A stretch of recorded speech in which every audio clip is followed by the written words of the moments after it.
Ahojte, opäť vás zdraví Jakub. A Vicky, čaute. Dnes vás zdravíme zo slnečného Trapany, kde sme sa rozhodli ísť vzhľadom na vlastné letenky od Raineru, ale aj preto, že sme sa to už dlhodobo chceli pozrieť. Tak, karavan sme nechali doma, takže poďte sa s nami pozrieť, ako to tu vyzerá. Je tu množstvo historických pamiatok, toto miesto je veľmi historické, staré. Je tu veľa krásnych budov, zatiaľ čo sme videli, a všetko vám ukážeme samozrejme na videu. Múzea sme sa rozhodli nenavštevovať, nakoľko je teplo a nie sme veľmi takto založení historicky, takže... Tak. Chceme si užiť teplo. Presne, užiť teplo, užiť tú prírodu, ktorá tu je, a hlavne chceme ochutnať čo najviac vecí. Mám na zozname množstvo ich domácich jedál, množstvo ich domácich pochutín, sladkých, slaných, takže všetko uvidíte v nasledujúcom videu. Ideme na to. Priamym spojom z bratislavského letiska sme sa presunuli na letisko Trapany. Let trval 2 hodiny a leteli sme cez spoločnosť Rainer. Priamo za mnou si môžete požičať auto, ale keďže tu šoférujú ako blázni, rozhodli sme využiť autobus. Na zastávku sa dostanete po vyznačenom červenom chodníku. Autobus premáva takmer každú pol hodinu a lístok si zakúpite u šoféra. Cena lístku je momentálne 4,90 na osobu. Aby som nezabudla, letenky do Trapany nás vyšli v máji 63 eur na osobu, konkrétne na 6 dní. Po takmer polhodinovej ceste autobusom vystupujeme. Vieme, kam ideme? Áno. Je to konkrétne 400 metrov, že vraj. Pešo, tu a tu. Tu a tu, dobre, ideme tam.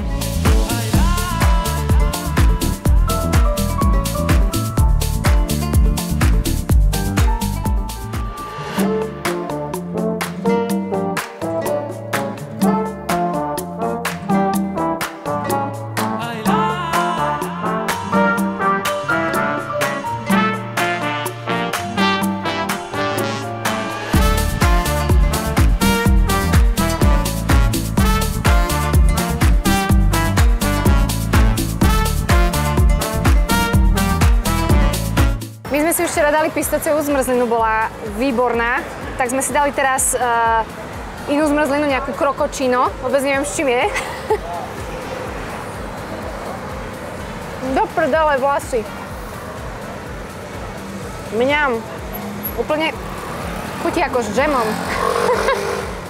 Rovno z letiska sme prišli autobusom, priviezol nás konkrétne na, tam možno nevidíte, na zastávku. Trvalo to asi nejakú pol hodinku. Sme rovno v prístave, takže oproti prístavu, ak by ste si chceli vychutnať výbornú zmrzlinu, naozaj odporúčame Gelatéria,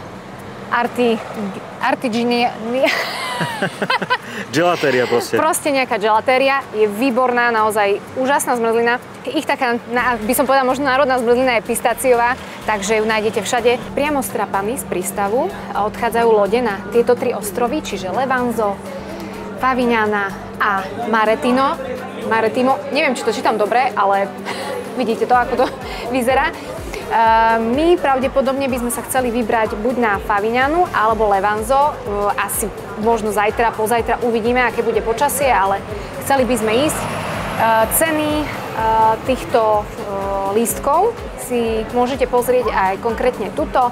Tu si ich viete zakúpiť priamo, alebo teda aj cez stránku napríklad. My si to asi kúpime cez stránku, že? No, buď tuto, alebo online. Cena vlastne vychádza okolo 25 eur na jednu jazdu pre 2 osoby, takže vlastne tam a späť okolo tých 50-55 eur, tuším, že to vyšlo. No. Ale v podstate časy, napríklad môžeš nakamerovať aj tie časy. Pardon, nie tuto, už to zmenili, bolo to aj tam. To je vlastne odchod a príchod z Trapany a z daného ostrova. Tak. Čiže vlastne môžeme ísť ráno o 8:45 a vrátiť sa 18:35. Čiže celý deň tam môžeme byť.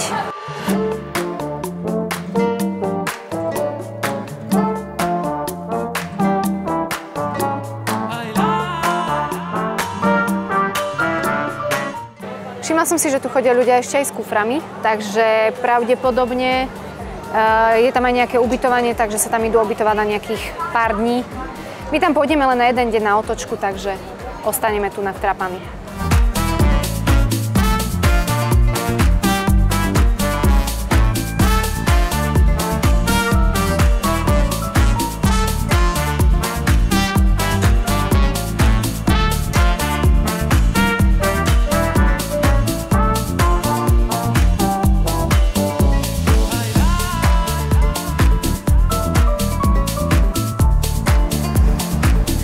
No, ja už som si vybrala svoje budúce vysnívané auto. Takáto veľkosť. Myslím si, že celkom v pohode, že?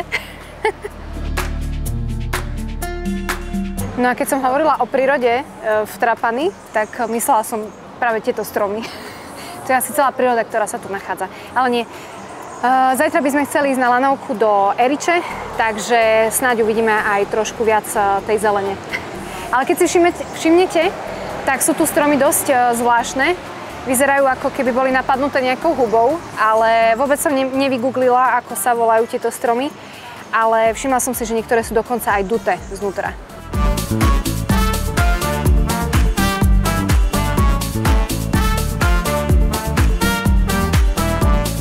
Toto je taká klasika v Trapani. Vyzerá to tu takto. Koše na jednej strane a na druhej strane terasa, kde sa pije kávička, alebo prípadne kde sa podáva nejaká pizza a ďalšie pochutiny. Špeciality.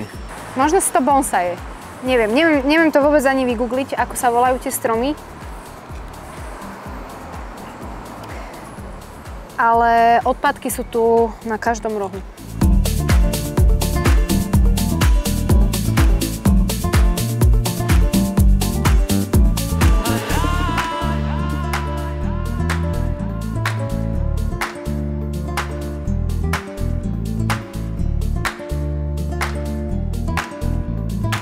Práve sa nachádzame pri prístave v takej lepšej štvrti, dá sa povedať, a ako môžete vidieť, tak je to tu dosť špinavé a vzhľadom na to, že za týmto múrom sa nachádzajú tenisové kurty, kde si chodia hrať tenis, tak ja si myslím, že to je niečo strašné.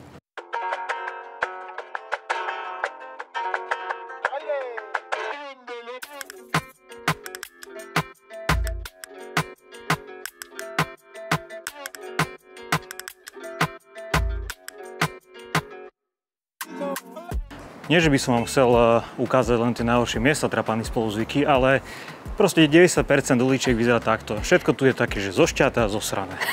Takže ak máte predstavu takú, že tu dojdete s deťmi, s kočiarom a budete si užívať nejakú takú dovolenku pri mori, čistú, a nebude to asi... Nebude to asi ono. Nebude to asi tá šálka kávy, ktorú by ste si chceli dať. No, musíte si dávať pozor, kam vstúpate. A hlavne mám pocit, že si na topánkach odnesieme nielen moč, hrozné fekálie. Áno, hovienka. Takže máme byt Airbnb prenaty, kde vlastne sa snažíme hneď vyzúvať, ako vstúpime dnu, takže je to dosť ako také nekomfortné a máme z toho zmiešané pocity, poviem pravdu. Tak. Naše prvé pocity sú veľmi zmiešané, nie sme zvyknutí na takú špinu, ale ako vedeli sme, že tento juh toho Talianska bude asi pravdepodobne taký, nebude najčistejší, práve sa na nás pozerá pán z boku. Hej. A za nami sa nám už prerába apartmán, ktorý sme si kúpili. Máme veľmi dobrý kontakt na Lacio z Košic, ktorý robí prerábky, takže ak budete potrebovať nejakú prerábku domu, bytu alebo takéhoto apartmánu v Trapani, takže volajte potom. Dáme vám kontakt na Laciho. Ale nie. Jeden z hlavných dôvodov, prečo sme tu aj chceli prísť, alebo mali sme to na zozname, toto Trapani, tak minulý rok sme si chceli tu nakúpiť nejaký apartmán, prerobiť ho a mať ho nielen pre seba, ale aj prenajímať, tak sme sa tu chceli prísť pozrieť. Ale asi zborovo môžeme povedať, že si tu asi nič nekúpime, či? Zmrzku. Maximálne zmrzlinu. Žiaden apartmán, nie. Je tu na nás príliš veľká špina.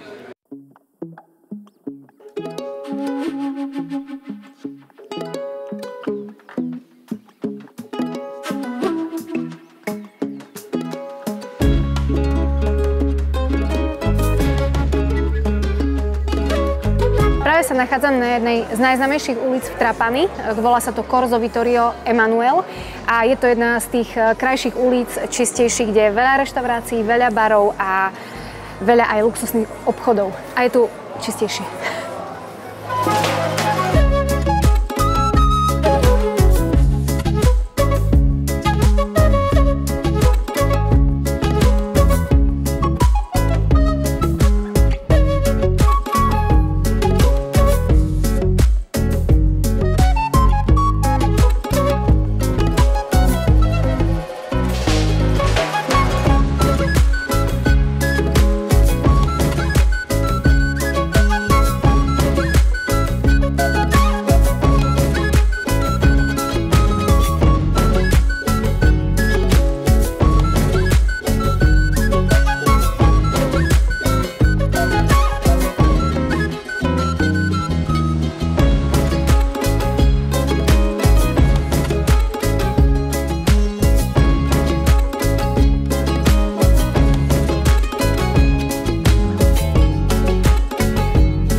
by to bolo pobyt v Taliansku bez ich pice, samozrejme, tak ideme ju vyskúšať. Ako môžete vidieť, je úplne iná.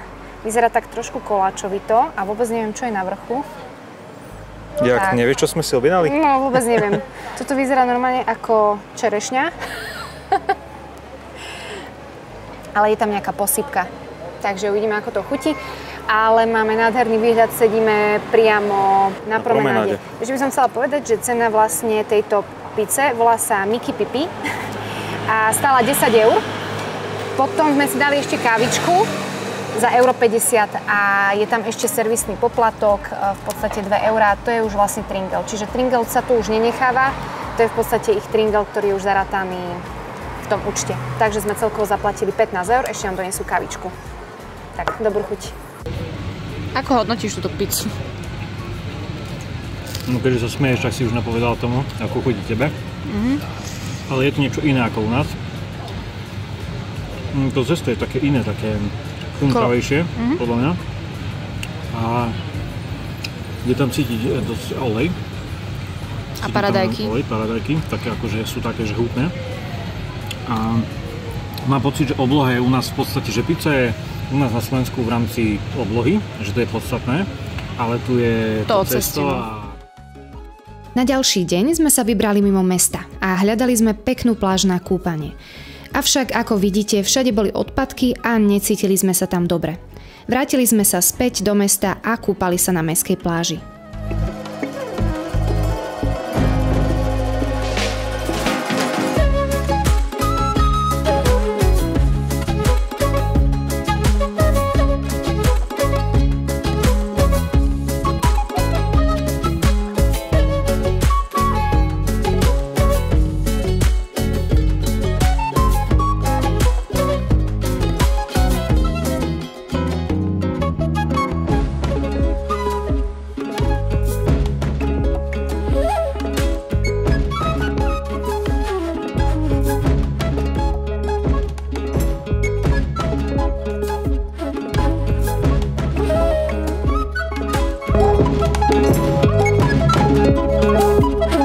V ďalšom videu vám ukážeme, čo by ste určite pri návšteve Trapany nemali vynechať.